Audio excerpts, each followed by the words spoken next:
Hello, everyone, and welcome back to our series on energy modeling applications with Honeybee. And in this video, we're going to construct an energy model of this single family home that you see on the screen right here. But we're going to construct it in a way that's very different than what we've done in previous video series where we've actually built the same exact energy model. And the key difference is that we're going to create a multi-zone or multi-room version of this model so we can better evaluate the different microclimates that may exist in this house and evaluate the impact of strategies on thermal comfort. So before we dive into actually constructing this energy model, I just wanted to do a quick review of the fundamental building blocks of Honeybee energy models. And so you can imagine all Honeybee energy models are composed of 5 key objects. At the highest level in the hierarchy, we have a room, which is essentially just a closed volume that defines a certain space. And rooms are composed of individual faces, and faces tend to be walls, roofs, floors, or they can simply be virtual boundaries, what we kind of call air boundaries in between rooms that don't necessarily exist in the physical world. And then those faces, if they are something like a wall, they can have things like doors in them, or they can have apertures, which is our kind of general term for windows or skylights or light tubes. All of those would kind of fall under the realm of apertures. And then lastly, we have shades, which are basically any geometries that would block the sun, and shades can be assigned to any of these other objects. So there's a clear kind of parent to child object relationship that you basically can't have a room without faces essentially bounding it. You can't really have an aperture unless it's a child of a face in an energy model.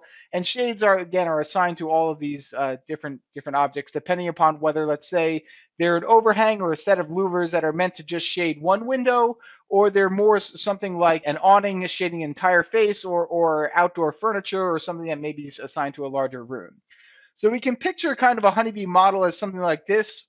Our model can be composed of as many rooms as we want, and each of those rooms is broken down into usually I'd say at least 6 faces, because the simplest room might be a cube, right? You at least have one floor, one roof, and then 4 walls around that. And then some of those faces can have windows, some of those can have doors.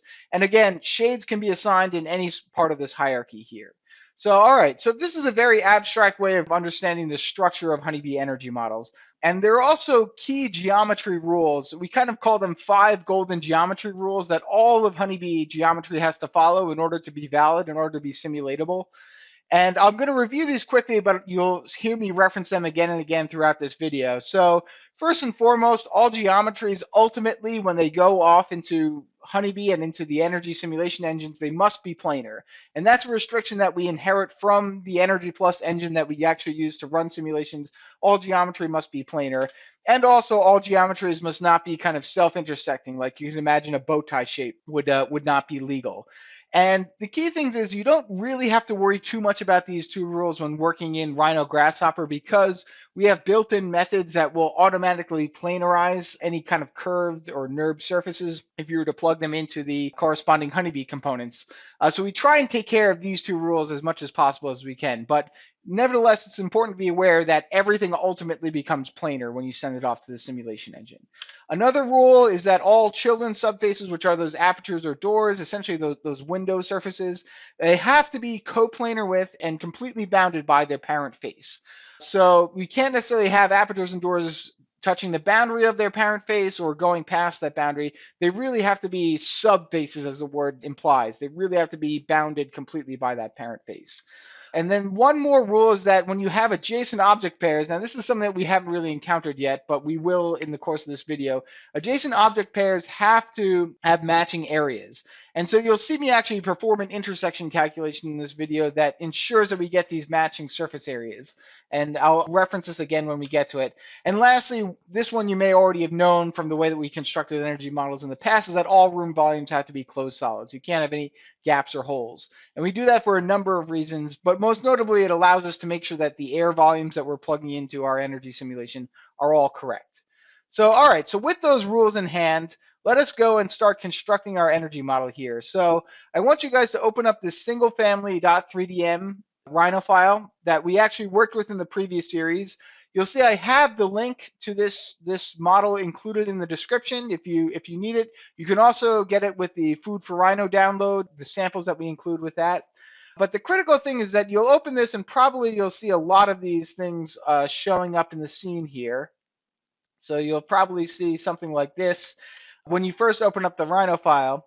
And if we turn off the existing shade and maybe some of these details that we're not so worried about, you'll see this is essentially what we simulated in the previous video series. We modeled the entire house as a single closed volume. And while this served our purposes well for evaluating things like the energy use of the house or the size of the heating and cooling system we need for it, it's not really going to be suitable for the detailed thermal comfort analyses that we want to perform in this video. So I want you guys to turn on this multi-zone, this sublayer of zones under multi-zone here, and we'll turn off the zone under the single zone layer there. And you'll then see that we actually have a representation of this house that includes the individual rooms that comprise it.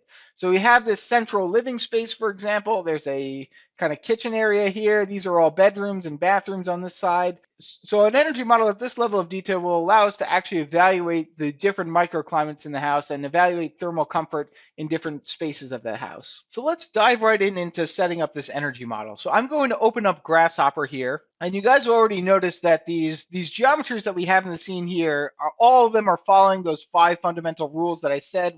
Everything is planar. Each room is a closed solid, a closed volume without any gaps in it. So that's what's going to allow all this geometry to ultimately be valid for an energy simulation.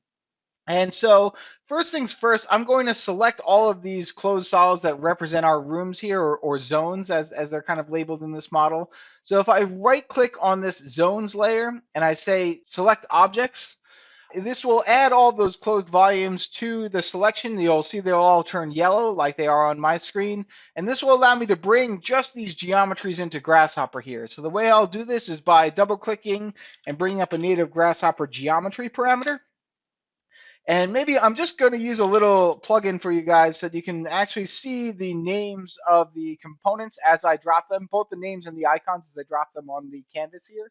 And I'm going to go rather quickly because a lot of this is going to be review from the previous video. But first, all right, let me bring these rooms into Grasshopper, and I'll do that simply by right-clicking on this geometry parameter and saying set multiple geometries. And we'll see that'll turn red or green depending upon whether you have it selected. So we brought these geometries into Grasshopper here. Let's see. The next thing that I'll do is that I'm going to copy and paste this, and I will bring in these window geometries. So I'm going to click on a blank part of the Rhino scene here to deselect all those rooms. And to bring in the windows, I'm going to, let's see, I'm going to right click on Windows here, this Windows layer that you see in the Rhino file. And I'm going to say select objects, and that'll bring those objects into my selection here.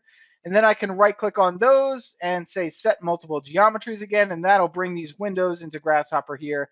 And again, we should see that those will be green or red depending upon whether I've had this selected.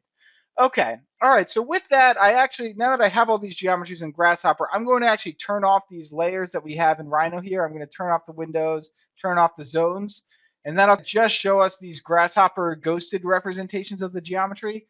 And you know what, honestly, in fact, maybe I'll just even turn these off too, because I'm going to be working and editing this geometry a lot. So I'm going to, with both of these selected, I'm going to right click on a blank part of the canvas and say preview off, and that'll turn those off in the Rhino scene there. So all right, so these are pure geometries right now. They don't have any energy properties assigned to them. So in order to convert them into a simulatable version of rooms, I'm going to use this HB room from solid component, and I'm going to drop that onto my canvas. And this one should be a lot of review since last time, because this is essentially what we used to make a single zone model. We use the same component, but instead of passing a single closed B-rep this time, I'm going to be passing all 7 of these B-reps that each represent different rooms into this component here. Okay, and that'll run, and you'll see out of this component, I'm going to get a list of 7 rooms. And I just pulled up a panel here so that you guys can see those 7 rooms coming out of here. So these are room objects. They have everything that would be needed in order to actually send them off to the simulation engine. There's a bunch of defaults being assigned to them, but I'm not going to worry too much about them right now. The critical thing that I want to do is I'm just going to first take a look at what these objects look like. So I'm going to use this HB visualize by type component, drop this onto the canvas here. And if I plug in my rooms here, that'll show me these room objects that I've created here. And you could see that these surfaces that were pointing downwards have become floors. The surfaces on the top here were meant to be roofs. And everything else essentially seems to be a wall. But very importantly, what you may notice right now is that if I were to check, let's see, if I were to check the boundary conditions, so this is another type of way that we can visualize this model. I'm going to drop this onto the canvas here. And if I were to, I'm going to turn the preview off on this visualize by type by right-clicking and saying preview. And then I'm going to connect the room to this visualize by BC or visualize by boundary condition. You'll see that the program was smart enough to figure out that these bottom surfaces are in contact with the ground. That's what that brown color means. And everything else is in contact with the outdoors. But very importantly, this model would not be really suitable for an energy simulation, or it's not an accurate representation of our building right now. And the reason for that is that pretty much all these surfaces that we know are actually meant to be interior surfaces that aren't in contact with the outdoor air, you can see that they're blue. If I were to zoom into this model here and see what's in this building, right, that these are not really appropriate right now. It's essentially assuming that all of these interior walls are in contact with the outdoor air. So in order to make sure that I can set these adjacent surfaces to one another, I need to use an extra little component here, and that's a component called solve adjacency. So this is only a component that you really need when you build multi-zone energy models. And if I drag and drop this component on the canvas and I read the description, you'll see that this component is meant to solve adjacencies between a series of rooms, and that essentially means that any two surfaces that are matching one another in area that are adjacent to one another are going to be given a new type of boundary condition that is different from the outdoors, that'll essentially say that we're not exposing this surface to the outdoor air, and therefore we don't have the heat loss and heat gains that we would normally expect through an outdoor surface like that. So you can see this component has two required inputs. One of them is the rooms here, which we already have. And if I plug these into the component here, and then the other one that we need is a Boolean toggle set to run here. So if I double click on the canvas and bring up a Boolean toggle, I can connect that to the run here. And then you'll see as soon as I double click and set this to true, you'll see that this component will run and we'll get a series of rooms out of this component. And it looks very, very similar to the input that we also have 7 rooms going into this component. But importantly, after we've passed them through this component, it's essentially going to return for you an edited version of these rooms that have those edited boundary conditions. And I can verify this for myself by connecting up these adjacent rooms here to this HB visualized by BC. And let's see, if I only want to check the indoor surfaces, which will have a boundary condition different than outdoors, it'll actually be a boundary condition called surface, which basically says the adjacent object or what's on the other side of this wall is another wall, another surface. I want to only view those specific boundary conditions. So let me turn the preview off on this component. I'm going to right-click in the center and select preview. And then I'm going to bring up a native Grasshopper geometry parameter. And we'll connect up the wireframe just because that gives us a useful guide for what our 3D geometry looks like. And then I will connect up this surface here. And you guys will see that because we've actually passed these rooms through this solve adjacency component, we are getting these surfaces with indoor or surface boundary conditions, if you will. And just to verify what exactly has changed with the solve adjacency component, you can see that there are no surface boundary conditions at all if we were to simply connect up the output of this room from solid. But after we've solved adjacencies, we have these indoor surface boundary conditions. Now, very importantly, you guys will notice that we actually don't have all of these surfaces that are supposed to be interior. Not all of them are actually being set as indoor or surface boundary conditions. And this is because of one of our golden geometry rules here.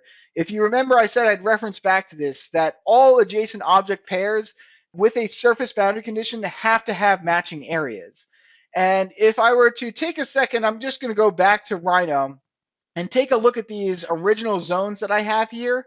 And I'm going to undo this in a second, but just to illustrate to you guys what's going on here, if I were to pull these rooms apart here, you guys will see that this wall, for example, does not have a matching surface area with either one of these two adjacent walls. So that's why the solve adjacency component isn't setting those two boundary conditions as surface when we ran it like this. So in order to actually get the solve adjacency component to match these surfaces correctly, I'm going to have to essentially perform an intersection calculation so that I will split this wall in two using these two other room surfaces so that I can get matching adjacent wall areas. So all right, so I'm going to undo that and I'm going to turn this layer back off so we can do this within Grasshopper. And I'm going to go back to Grasshopper here, and you'll see that even before we go and create our rooms from solids, we can perform this type of intersection calculation, which will ensure that we get these matching adjacencies down the line. So we have a dedicated component called intersect solids. If I drag and drop this component onto the canvas here, you'll see that it's made to take a list of solid BREFs, and it will essentially intersect them. And it can do this for very large models. You can see it actually can do it in parallel. That's why there's a CPU count here, although you generally don't need to touch this one because it's got a pretty good default. But essentially, in order to use this component, I'm going to connect up our 7 closed solids that represent our 7 different rooms. And I'm going to connect up a Boolean toggle over to the run input here. And once I've supplied those 2 required inputs, I will set this toggle to true. And then you'll see outside of this component, I'm getting 7 closed BREFs, just like the 7 BREFs that I put into the component. But very importantly, these closed BREFs will actually have those matching faces with one another. And just to really drive home and illustrate what I mean by this, let me actually bake this geometry from Grasshopper back into Rhino so that you guys can really understand what went on in this component. So if I right-click the center of this component and I select Bake, I can, let's see, I'll just put this onto the, why don't I put it onto the parent multi-zone layer here? I don't think I turned that one off. And if I hit OK, you'll see it'll drop these BREFs back into the Rhino scene from Grasshopper. And maybe I'll turn the preview off here so that I can really show you what's going on in the Rhino scene. So I'm going to right-click the center of this intersect solids, and I'm going to select Preview so we can see what's going on in the scene. And if you guys remember previously, right, I took these 2 rooms here and I moved them off to the side. Well, you can see now, we actually have a few too many things previewing on top of each other. Maybe I'll just turn off this previewing of geometry in the Grasshopper scene right now so that you guys can really appreciate. So this is exactly what that intersect solids component did. Whereas this was a single surface earlier, now we have 2 separate surfaces that are matching an area with these 2 adjacent rooms. And you can see this happened in other parts of the model as well. So these other 2 bedrooms that were here, right, these have been now intersected so we have matching areas. I think there was another case over here. Yeah, right, where this was not intersected before, this was not split in 2. So generally speaking, you can use this intersect solids component to ensure that you always have those matching faces. Now, granted, this component will only work, perfectly when those 2 surfaces are touching each other. And those of you who have worked a lot in Rhino know that you can get sometimes very, very small gaps between these surfaces. So it's important to really check those gaps if you think you may have them in your model. But as long as those surfaces are touching each other, this component will work for a whole wide variety of cases. So, all right, let's see this in action now. I'm actually going to delete these geometries that I baked into Rhino here. And I'm going to connect up these intersected solids to my HB room from solid component. So in other words, so these intersected solids are what are going to be turned into rooms here, and then we're going to solve adjacency with these rooms, and then we're ultimately going to visualize those. So if I were to turn the preview back on this geometry parameter here, you will see now, lo and behold, we have all of those indoor surfaces are now being set as surface boundary conditions. So this is the correct way to set up a multi-zone energy model like this. You need to essentially make sure that you have closed solids for all of your rooms. You need to intersect them to make sure that you have matching areas. Then you can convert them into rooms and then solve adjacency on them. So now that we've done this, I'm just going to do a few more things to set up this energy model. They're all going to be pretty much review from our previous series, so I'm going to go very fast through them. But I just want to be in a position that I can actually run the simulation in the next video here. So very quickly, I'm just going to assign these window geometries. I'm going to create some apertures with these, which you guys remember get assigned to the faces that make up these rooms from that diagram I showed you earlier. I'm going to grab, let's see, this HB add subface. And so I'm going to use this component to add these apertures as subfaces to these parent rooms that I've solved adjacencies with here. And you'll see that after I were to do this, I could, let's say, preview the rooms by type, and we will now have windows assigned to our rooms in our model here. Let's see, I can connect those up to the output here. Why don't I actually just group these two together? I just selected those and hit Control G so I can move them off to the side. So all right, so we have windows. Maybe we can use a little bit of depth to account for the fact that these windows may be a little bit recessed. So I'm going to pass these components through an HB extruded border shades. Again, this is all a review from our previous video series. And we'll say that these windows are recessed to the depth of maybe 20 centimeters or 0.2 meters. And after I were to do that, I can connect this up to our visualization components, and you guys will see, yes, lo and behold, we have shades now that account for the recessing of the windows. And let's see, lastly, we need to account for the context shade, which I turned off here in the scene. So there's this existing shade.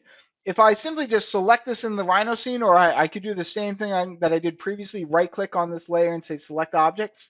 As long as I get those objects, I can bring them into Grasshopper here, and I'll use another native Grasshopper geometry parameter. We'll right-click on this, we'll say Set Multiple Geometries, and that'll bring those into Grasshopper here. And I can turn the preview off, I think just like I did with everything else here. So right-click on the canvas and say Preview Off. And let's see, and we'll turn this layer off again in the Rhino scene here so that I can see exactly how these are being added to the model. And I'll pass all of these context shade geometries through an HB shade component. Now you guys remember, right, that shades can be assigned to apertures or walls like what we're doing here, or they can just be assigned to the entire model as kind of these, not basically having any sort of parent object or parent room. So that's what's happening when I'm adding objects like this. And then lastly, I need to bring all of this together into an HB model. So I'm going to drag and drop this HB model component on the canvas. I'll connect up my rooms that have my windows assigned to them, the solved adjacencies and the extruded border shades. I'll connect up these context shades to the shades input of the model, and then we can actually preview what this model looks like. Let's see, I'll connect this up to these two components here, our visualization components, and there we go. Lo and behold, we have context shade, we have windows, we have extruded borders, and we have a multi-zone model that's essentially ready to simulate. Now there's just one more tweak that I'll make before I call it quits for this video, and we essentially simulate this model in the next video. And that's that I'm going to assign a construction set to my room from solid here that is appropriate for the climate that we're modeling. Now, in the previous video tutorial series, I showed you how to look up construction sets in the library of construction sets that we ship with Ladybug tools. So I'm not going to review that. I kind of already know the construction set that I want to apply to this building, and that would be a 2004, let's see, Climate Zone 3, and then another double colon to say wood framed. And I know that this essentially just refers to a construction set in my library of construction sets that we ship with Ladybug tools. And again, I can link to those earlier videos in the description if you guys want to reference back to them and know where this actual bit of text came from. But in the meantime, I'm just going to plug in this exact name, and that should all work here, making sure to get the capitalization and everything correct. And I also already know what program I want to assign here. And the way that I'll do this, I'll just bring up a panel by double-clicking the canvas and typing double quote. And we need a mid-rise apartment, and then double colon apartment. And if I hit enter, yes, this should be the template that I need. Oh, but I forgot to specify the year. I think I need a 2019 double colon mid-rise apartment. So all of these are referring to a specific template that's shipped with our library of Ladybug tools. But I think as long as I do that right, as long as the component doesn't turn red and I've gotten the text right here, everything should be good. All right, so we have a multi-zone model ready for simulation. And in the next video, we're actually going to simulate this model and start to understand some of the more detailed levels of results that we can get from it. So thank you guys for making it through this somewhat longer video, and I look forward to seeing you in the next one.